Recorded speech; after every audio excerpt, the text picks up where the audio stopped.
Paul Chaffard, le président du World Trade Center, est avec nous sur ce plateau. Un World Trade Center, ça sert à quoi dans une ville comme Marseille ? Écoutez, un World Trade Center, c'est un outil qui normalement est au service du développement des entreprises à l'international.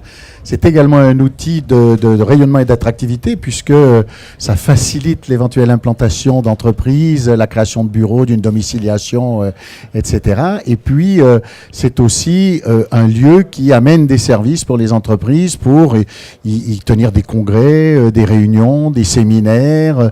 C'est aussi une activité de formation aux langues. Nous donnons 22 000 heures de cours par an. Nous avons 12 langues en ce moment qui sont enseignées par le World Trade Center. Et puis, c'est aussi le club Apex World Trade Center, qui est le club des entreprises exportatrices, mais pas que. Le club prend aussi les importateurs. Oui, bien sûr, parce qu'en effet, cette activité internationale, elle est dans un sens et dans l'autre. Hein. Absolument.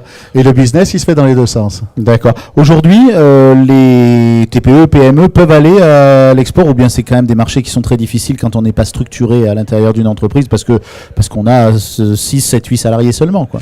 Eh bien, c'est justement un des objectifs du club Apex World Trade Center, c'est d'accompagner les entreprises, celles qui ne peuvent pas s'offrir un agent à l'international, etc. Et puis qui ont besoin aussi avant d'aller à l'export, il faut choisir ses cibles, il faut se préparer. Et c'est tout l'objectif d'un dispositif qui est proposé par le club Apex World Trade Center, qui est le dispositif d'accompagnement des TPE-PME avec des tuteurs qui sont des gens expérimentés à l'international, etc. Aujourd'hui, quand on a une activité internationale, c'est facile pour prendre quand même une préoccupation principale des chefs d'entreprise de se faire payer, par exemple ? Alors, on ne va pas dire que le World Trade Center est vraiment sur les flux financiers. Il est plus sur les flux de réseau, de networking, après il y a la confiance, il y a un certain nombre d'acteurs. Après, il y a les agents, il y a tous les acteurs de la finance qui sont là pour aider, et pour assurer, pour sécuriser, pour garantir, pour nantir, pour avancer l'argent. Et quelles sont les bonnes zones vers lesquelles aller à l'export ? Il y a souvent des missions qui sont organisées par la Chambre de commerce, par les organismes politiques.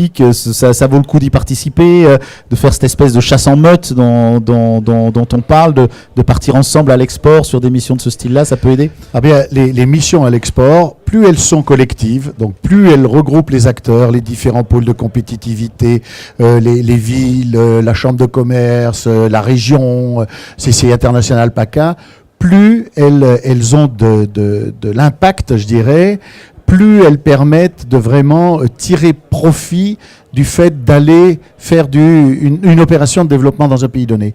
Et plus on associe d'acteurs, plus on mélange à la fois les relations politiques, les relations économiques, des entreprises, des avocats d'affaires, etc., plus ça a du rendement. Et surtout si on implique les entreprises françaises qui sont présentes dans ces pays aussi. Et plus de visibilité désormais pour le World Trade Center ? Vous déménagez ?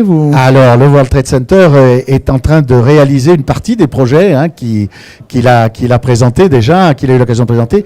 Nous venons de terminer la rénovation, la rénovation d'un espace qui est dédié désormais au Business Center, qui est situé au 2e étage de l'immeuble du World Trade Center, de rue Henri Barbus.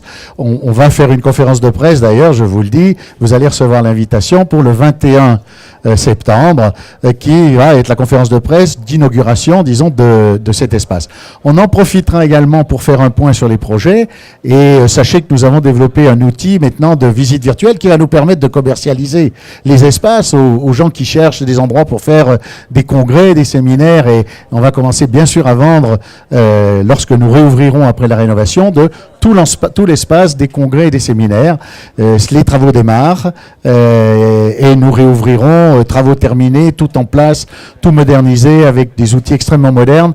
Réouverture prévue septembre 2017. Toujours rue Henri Barbus. Toujours rue Henri Barbus. Et puis, je vous le rappelle, notre projet, il comprend le fait de vivre avec 2 établissements à terme. L'établissement de la rue Henri Barbus, avec tous ces aspects dédiés au congrès, l'avantage d'être en centre-ville, de communiquer avec un hôtel, et puis la création de 2e établissement, beaucoup plus haut de gamme, avec un centre d'affaires de 1300 mètres carrés, au 29e étage de la tour La Marseillaise et au 30e étage, un espace de réunion qui sera, je l'espère, on est en train d'en discuter, vous savez qu'on l'avait annoncé en disant on prend le risque de créer ce qu'on appelle le Provence Business Sky Lounge, c'est-à-dire un lieu où pourrait rayonner le territoire, l'économie du territoire. Une vraie vitrine, quoi. Une vraie vitrine, on en discute en ce moment très fortement avec ceux qui sont en charge du marketing, du futur marketing territorial, du développement économique, du rayonnement et de l'attractivité, c'est-à-dire nos amis de la métropole. Merci. Merci beaucoup.